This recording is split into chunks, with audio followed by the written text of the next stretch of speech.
Black Magic Woman podcast acknowledges the traditional owners of the land we have recorded this episode on. We also acknowledge traditional owners of the land where you, the listener or viewer, are tuning in from. We would like to pay our respects to our elders past and present and acknowledge that this always was Aboriginal land and always will be Aboriginal land.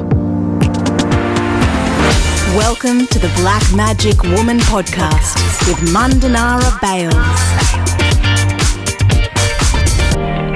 Welcome to another episode of the Black Magic Woman podcast. I am your host, Mandanara Bales, and I would love to acknowledge the beautiful lands that I'm on today. I'm on the lands of the Gadigal peoples, and that is Sydney, or the CBD of Sydney, and it's the traditional lands where my family date back at least 6 generations. I'm here with a sister girl of mine, or we might even use the word titter, which is also sister, Lisa Sarago, who is the CEO of Goanna Group and based here in Sydney. So thank you so much for jumping on the podcast. Thanks for having me. Can't wait to get into it and just have a yarn about life, kids, business, winning awards, and all the other stuff that we yarn about as sisters do when we catch up. But before we do, can you please introduce yourself just in terms of who's your mob, where did you grow up, and anything else that you want to share? Right, okay, so I'm a very proud Yidinji Yalanji woman from far north Queensland. So I live on Bidjigal country, which is not far. I can see it over the back there at St. Susie in Sydney. So my country is up on the Tablelands from Cairns, as well as up near the Laura area, so western Yalanji. So that's my mob, and charitable, which is on my maternal great-grandmother's side. Where did I grow up? All over. So interesting, it wasn't until recently I realised that I followed in my dad's footsteps. So we seem to travel a lot for his work, really. So born here in Sydney, actually. You were born in Sydney? I was born in Sydney. See, I did not know that. Yeah. And all the yarns that we've had. Yep. And you know that I'm born and raised here, but I never knew you were born. Yeah. So Because I'm a Cairns girl. Yeah, I am a Cairns girl. But funny, I didn't really grow up in Cairns. But yeah, so I was born here. My parents actually moved to Sydney because my dad was quite good at boxing. So he was a professional boxer. His brother, who still lives here, was also a boxer. He represented Australia, actually, Uncle David. And Dad came down to train under his uncle, George Brackenridge. And Uncle George was quite a famous boxer back in the day. I think he was one of the first Aboriginal deadly boxers, and Lionel Rose looked up to him and talks about... I was about to say, is this the Lionel Rose era, even a little bit before? Well, Lionel was younger. Yeah.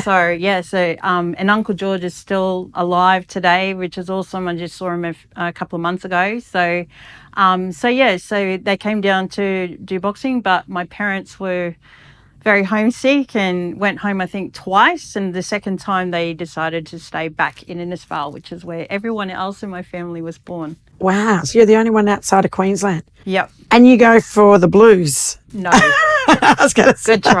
Good try. How can you not? When you've been here that long, Nope. your roots are here. No. Nope.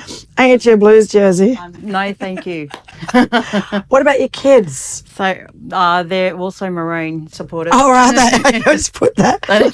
Just putting it out there. So my kids, I've got an older son, Stacey. He's named after my brother, not my choice. His dad wanted him to name Stacey.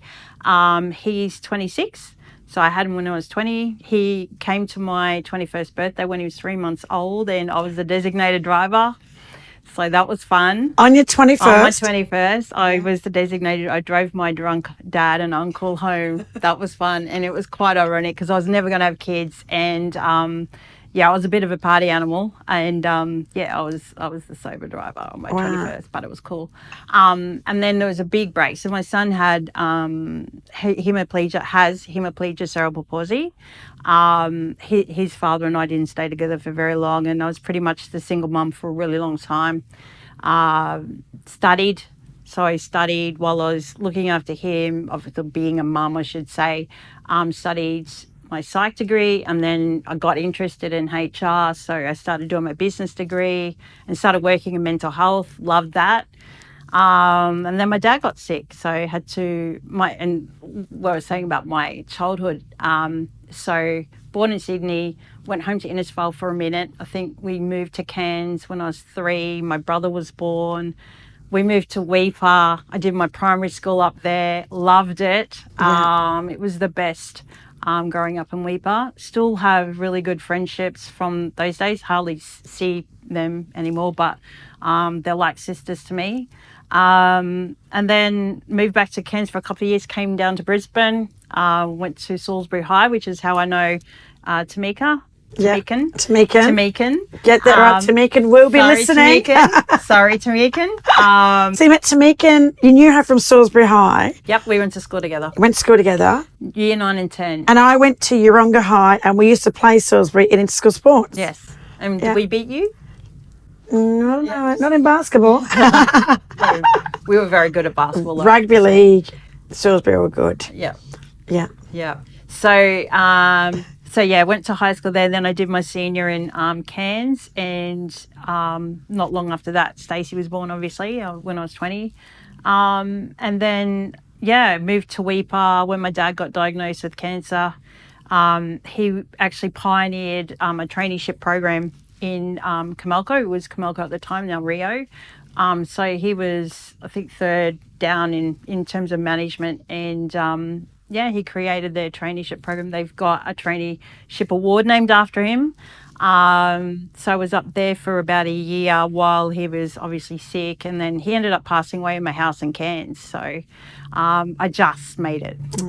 Sorry to hear.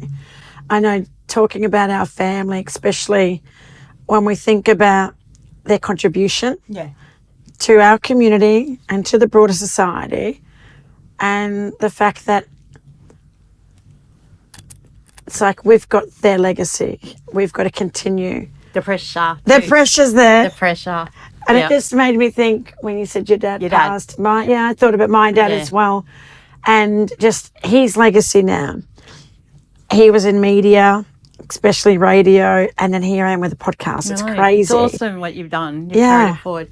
So that's so ironic, and I think that's why we connect, because so Dad, I remember when I was halfway through my psych degree, he said, I don't know why you're doing that. There's no money in that. And I said, I don't understand why you're doing training.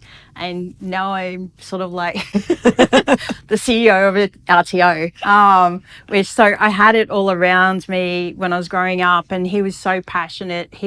Even before he was in Rio, he worked for TAFE and various other training companies, but he was always trying to take training into the Cape and do things differently and work out how can he make it work so that it's something that they need and they want, and they can build a lifestyle out of it, and they can build an economy out of it.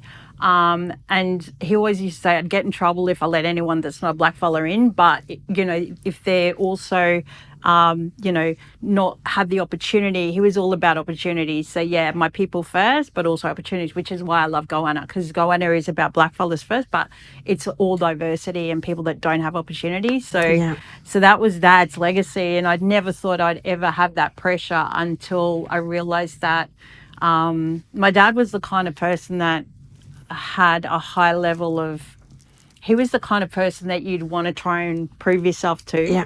And so he had big expectations and high standards. Highest expectations. Well, look, what he was able to achieve. 3 from the top in management in a big organisation or corporation like Rio or Comalco back then. And setting up a you can't carry that name, be his daughter, and not be a high achiever. Yeah. I felt the same pressure.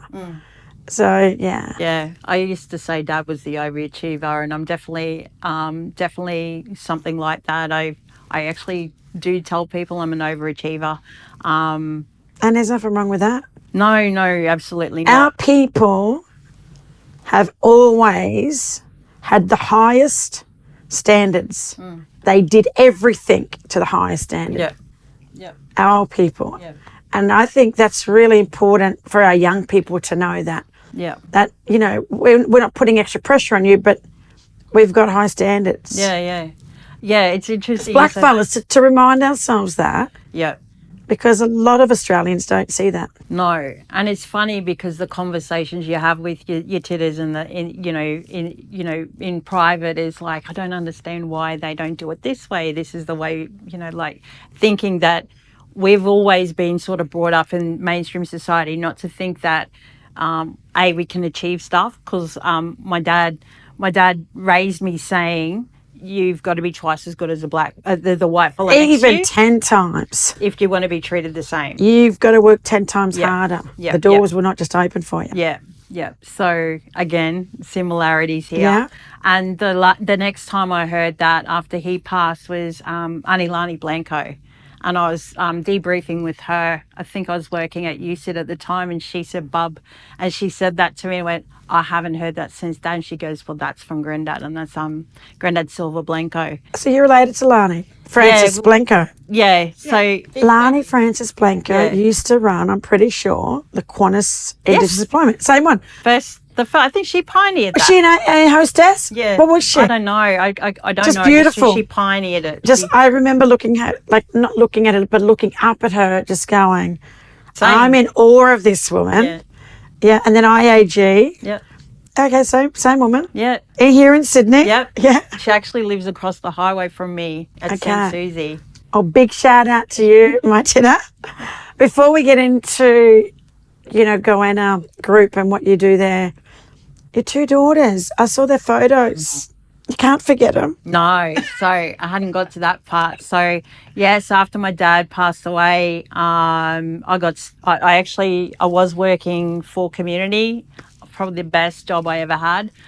Loved it. A lot of autonomy, but it was for the community, and I was helping people, which I love doing. There was a value alignment. 100%. So I got poached by the government that was funding the program, and I ended up jumping all over the place in various government roles, and eventually I came back to a role it was the first role, and I met Alyssa and Chelsea's dad then, and they weren't born until I'd come down to Brisbane for a while and came back and realised, oh geez, I'm getting old. And I really did want to have a big family. So I ended up, I did have Alyssa, and Chelsea came along, and they were 15 months apart. And I was here with these two beautiful girls going, what have I done? Be careful what you wish for. I know, and they keep me on my toes, those two at least. I used to say to my son was, boys are awesome. You can look after you, put them on the mat, and they just play nicely by themselves. Yeah. And the girls are all over the place, and they're trying to just wreak havoc. I swear to God, my kids were clearly opposites, but I wouldn't have it any other day anyway. We went through lockdown together. I homeschooled them for 5 months by myself while I was working, so that was awesome. Are you being sarcastic? Because I outsourced it. I wish I could. And I didn't have family. So I had family around the block, literally same neighbourhood. And I was like, look, I can't do this anymore. It's hard. And my husband, together, we couldn't do it even together. Yeah. So I could focus on the business. You got double of me. 5, yeah. I could focus on the business. He could help with everything else, but the homeschooling was next level. Yeah. Yeah, no. Oh, hat off to you, my sister. And so we used to walk up to the shop. We'd make sure we walked every day. I tried the boot camp thing where I had a whole list of things. Beck actually saw that in the background one day. She goes, I love that. I went, they don't listen to me, but. So I remember the first day I tried to do the Are they black kids? Yes, I know, right? It's like, my friend says that, Lisa, they're black. Like, what are you doing? They're their own boss. That's what we're talking about. Bossy girls. They're their own boss. Yeah. In our culture, little people are their own bosses. They're autonomous, independent thinking little peoples that go into autonomous, confident beings. And that's what we want for our kids, right? So I explain to people that the house is full of 3 alpha females. Of course. Yeah. So that's awesome. I'm sure the neighbours hear what's going on inside our house without wanting to. Yeah. So make it work. Yeah, we try to. So the girls were born. I was in Cairns, and I thought it was a good idea to move to Cooktown for a job. So again, like my dad, so I moved to Cooktown for a job. And I was the regional manager of what was called the RJCP, the Remote Jobs Yep. and I Community remember the Program. RJC. Yep. Yeah. And then CDEP. Yeah. Yep. Yep. So did that, and it was actually, I think, the second biggest region, but I loved it. So I was always in the car going to visit either Hopevale or Woodjall or Laura or Daintree as well was part of our remit, which was very different to the other communities. Yeah. It's not predominantly Indigenous, but loved that. The only reason why I left was because there was only one childcare centre and it wasn't working for Alyssa. So I ended up going to Bamaga for a year.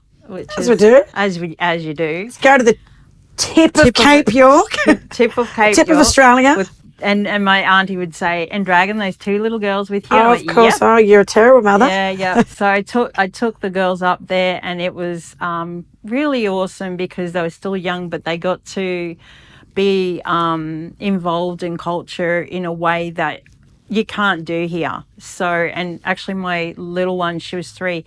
I remember her coming home from childcare one day and she was talking language to us, and my daughter and I looked at each other and I said, "Did you understand what she said?" And she goes, "No." Wow. And Chelsea realised what she said and she had this smile on her face. She went, "Oh," and then she tried to speak to us in English, and it was because, obviously she's picking this up at daycare. But well, in Bamaga, English could be their 4th or 5th language. So it was awesome. It was awesome. So it was a good time. And then we went from Bamaga all the way down to Canberra. But in between, we I know, right? These kids. I don't do anything. Yeah, I know. You sound like my aunt. She actually rang me while I was in Canberra. She goes, "Are you at Brisbane?" Yeah, I know. The experience. I say this. For these little black kids to see life outside of Innisfail or life outside of Cairns, all these other little places, Cooktown and Bamaga. Yep. My kids, I reckon any black kid would love, any kid, black, white or brindle, would love to be able to see, the world. Yep. Or at least Australia, right? Yeah. Different parts of. Can you call my daughters after this, because they heard we might move back to Brisbane one day and freaked out and said, "No, we've moved 5 times, mother, so I'm not allowed to move." So staying here in Sydney with your daughters. Yeah. Yep. Is your boy here with you? No, he's in WA. Okay, so he's a grown man. He's a grown man. He does his own thing. Yeah? Yeah. All the way in WA. Yep. In terms of being here in Sydney, looking after your 2 daughters, running a business like Goanna Group, businesses, what made you go over to Goanna?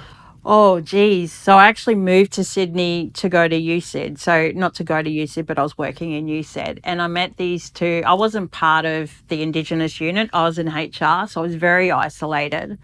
And it was kind of cool. So kind of doing what you do, but not on a public forum, is I saw a challenge in that I had to really, promote blackfellas in a positive light and start showcasing, you guys don't understand, you're not doing us a favour, we're doing you a favour by coming and working in your space. And so I used to try and use different ways of promoting black talent. 2 deadly women that I include in this, and not excluding anyone else, was Lynn Riley, doctor. She's a doctor now. Dr. Lynn She's Riley. Associate Professor now, actually. And Vanessa Lee, who's a deadly titter, Dr. Vanessa Lee. Yes. I think she's an Associate Professor as well now. Yeah. So, but I was in awe of these women. They were absolutely amazing. Like Vanessa is a data nerd, self-confessed. I can call her that. She calls herself that. And then she'll go home and write a big book of poetry. Like, who is able to use those 2 sides of their brains, right? Lynn's the same. She's like this massive, deadly academic. So she's like, academia is like its own world. And then she goes and does these awesome possum skin coats and engravings, and she does all this other stuff. And it's like, wow, like, people need to understand this. It was promoting it within our own university, but showing the other academics, like, you have no idea what we're capable of doing. We're able to bring our culture into the workplace. We're able to do amazing things because our brains are wired differently. That's where our kids are wired differently. Mm-hmm. So anyway, So then I met these 2 awesome, deadly black people. Beck Halliday and Liam Hart, and they left. They left me. They left. They were working. Where in the did you black go? unit. Beck and Liam? They You went walkabout. and then Again, and there's no such thing as walkabout. They had bigger things to do. They had bigger things fish to to do. fry. Bigger fish to fry. That's exactly right. So they took off and they went, and I remember saying to Beck at one stage, "Take me with you." And one day Liam gave me a call and he said, I heard you might want to leave. You said, and I went, yeah. 100% interest.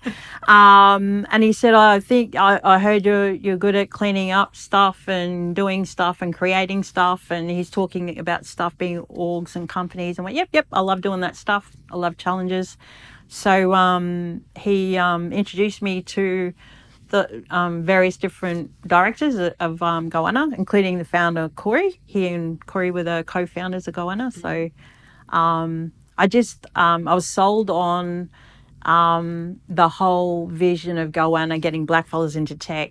But my dad was proper. I don't know if your dad was the same, but he was always about backing the underdog. And I say that in my spiel sometimes to people, is like, as us blackfellas do, we back the underdogs. So women in tech, culturally and linguistically diverse, disability, you name it. That's if they don't have the opportunities naturally or normally here in Australia to get into tech, we back you. Wow.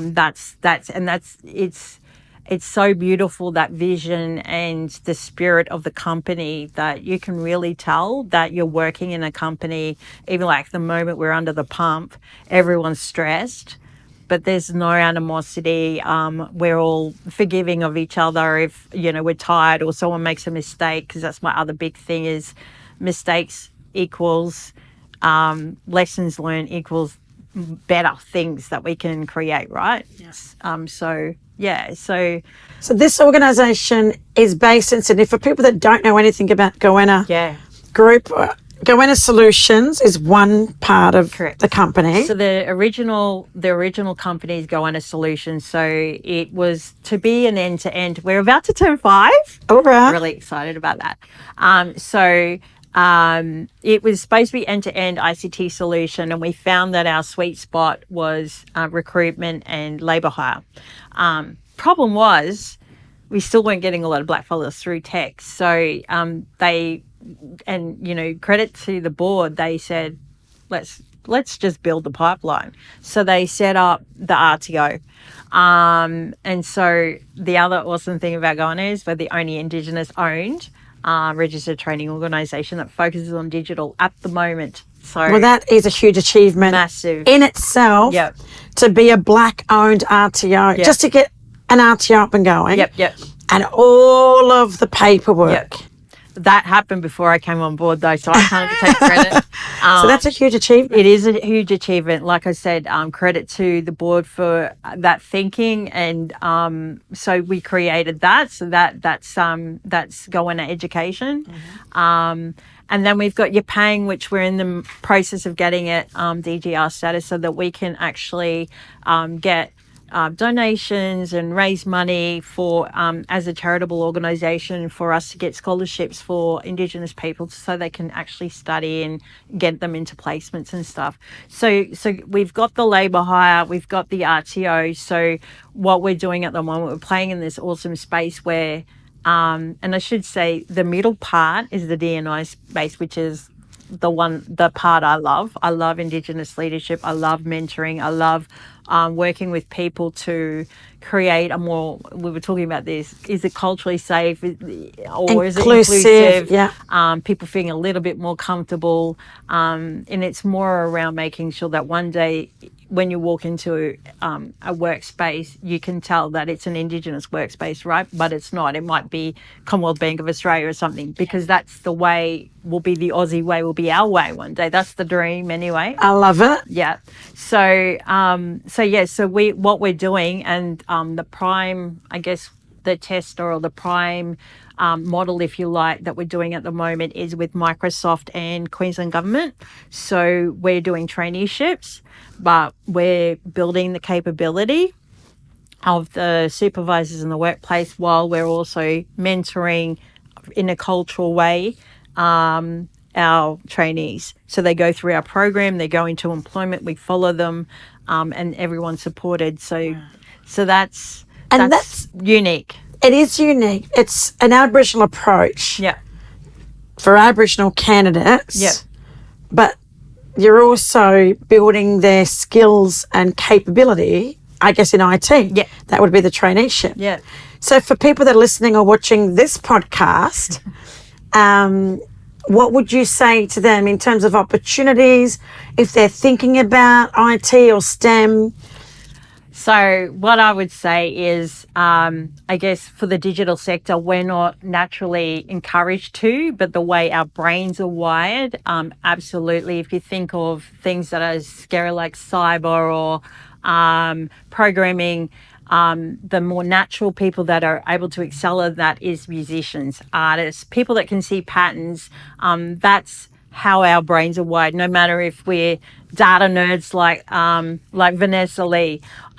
So, you can do it. Absolutely. I mean, that's why Goanna's here. We're trying to show that pathway, pave that way for Indigenous people to be able to, because we're not encouraged to get into digital. We can achieve it. We can be awesome at it. And we're at the moment interviewing a lot of people, and some of the people that I've come across, I'm going, oh my God, these people just go and build their own computers. Like, I wouldn't even know how to use my phone half the time, but there's blackfellas out there that are doing it. We just need to promote it more and make those opportunities wider and cast that net wider. And I guess that's my message for blackfellas. You can do it. And it's an awesome industry to get in. It's the third largest and it's the fastest growing economy.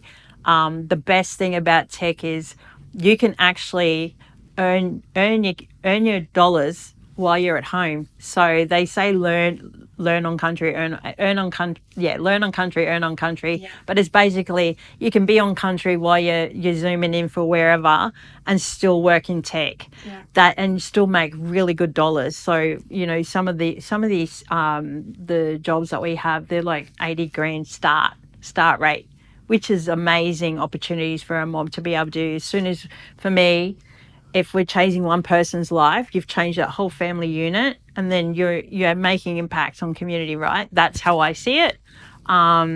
For the wider audience, if you have any influence in tech industry or you're in a tech company, employ blackfellas. Call Goanna, partner with us, create those pathways. We need, especially the big fellas, to put their hands up and say, yep, we'll take on a few, job entry level guys, or think outside the box. And we've got so much success with career changes. So Mandana, if you want to jump over to the tech industry, we've got some boot camps for you.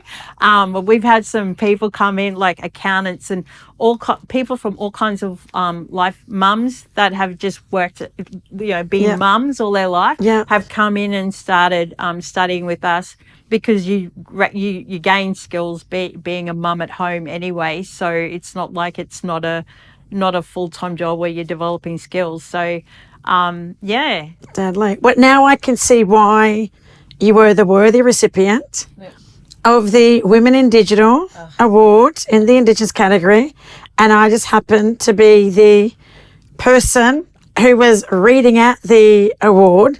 So I just want to literally congratulate you on your success and just on the work that you're doing. And I just can't express enough, especially as another Black woman.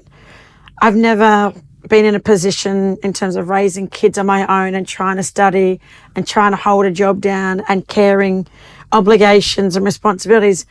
I've had a supportive husband, and I've been able to do all of what I've been able to achieve because of him.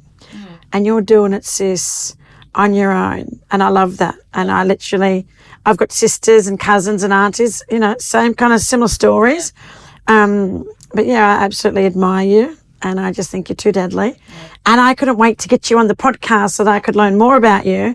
And for other deadly, especially young Black, our little sister girls that are coming through, young women, mums that are returning to work, you can't be what you can't see. Yes. And now after this podcast, I hope that if you're looking at a career path, especially in IT, tech or STEM, please give Goanna Solutions a call.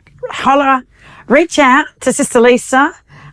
We'll have the website and some contact details in the show notes. But on that note, I'm going to wrap up the podcast. I know that Bumma Bipra Media, big shout out to all of our listeners on BBM up there in Cairns that play Black Magic Woman, I think Tuesdays and Saturday. So big shout out to all these mob. But I know for radio, they want to keep it down to an hour. Otherwise, we'll be here all day. Thank you for making time to jump on the podcast. And another big shout out to Beck Halliday, my sister. I don't know if you're going to be at the dinner, but we'll catch up soon. So on that note, thank you for coming. Hey, thank you. If you'd like any more info on today's guest, please visit our show notes in the episode description. A big shout out to all you Deadly Mob and allies who continue to listen, watch and support our podcast. Your feedback means the world. You can rate and review the podcast on Apple and Spotify, or even head to our socials and YouTube channel and drop us a line. We'd love to hear from you. The Black Magic Woman podcast is produced by Clint Curtis.